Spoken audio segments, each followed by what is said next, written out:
Alright guys, unfortunately, I'm not even using the right remote.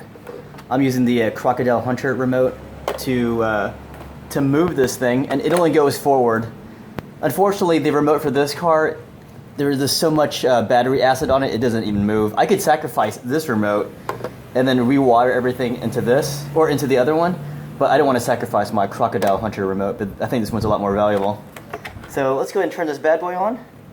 I'll let you see go it forward. Let you see go forward. So again, I'm using my left and right here now.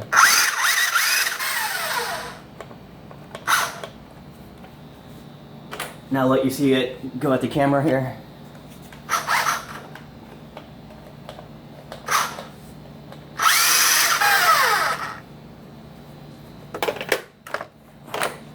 And let me lift this up so you can see the backside when I turn it on.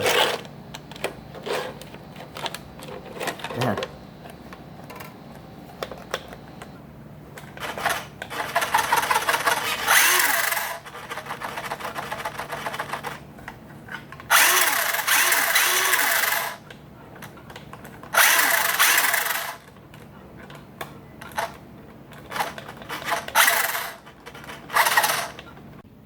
Hey guys, so this is a look at the 69 Camaro made by RadioShack. It's called the RadioShack Street Sprinter II.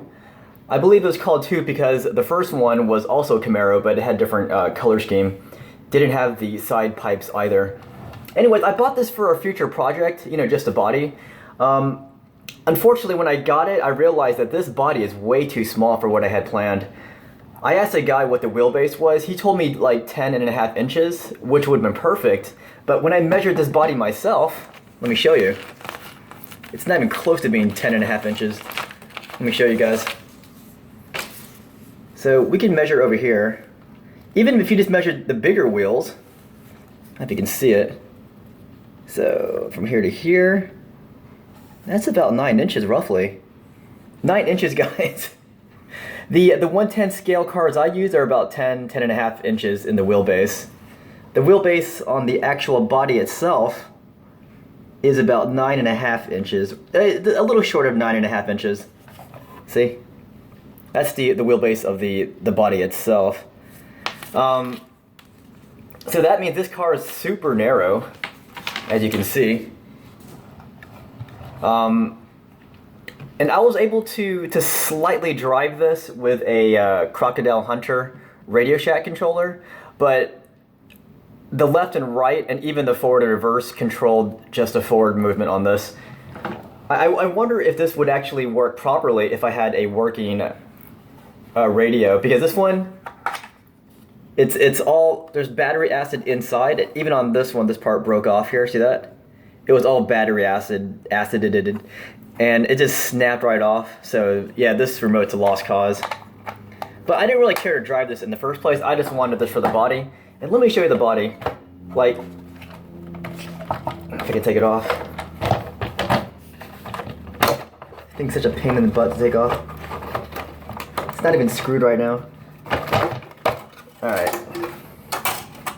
Let me just take this off here. Yeah, but I was sorely disappointed in this. I even cleaned up this a little bit. Like, this part was all dirt, like the central part. I even cleaned out the motherboard to see if that would help it move. It didn't really work very well. It helped a little bit. So you see, it's very narrow. But I noticed on my old Tamiya chassis here. See this thing? This thing's pretty narrow too.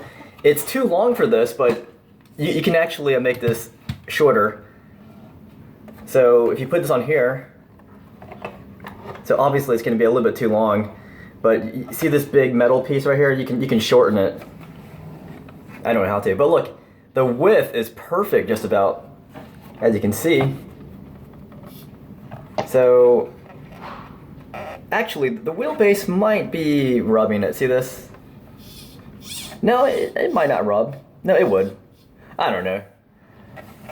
Bottom line is this car is pretty damn small. And yeah, I don't know what to do with this. Like, I definitely want the side pipes though. I'll probably unscrew these. Because there is a 1/12 scale car I do want to work on. No details on that, but it is 1/12 scale, and it would need a side piping of sorts. This isn't exactly what it looks like, but it's close enough. Anyhow, yeah, that was my look at this RadioShack Street Sprinter II. I am extremely disappointed in this purchase.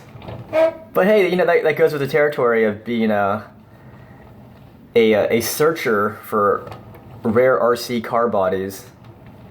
Yeah. Anyways, guys, hope you enjoyed this look at this car, and I hope the measurements were helpful to you too. I'll see you guys later.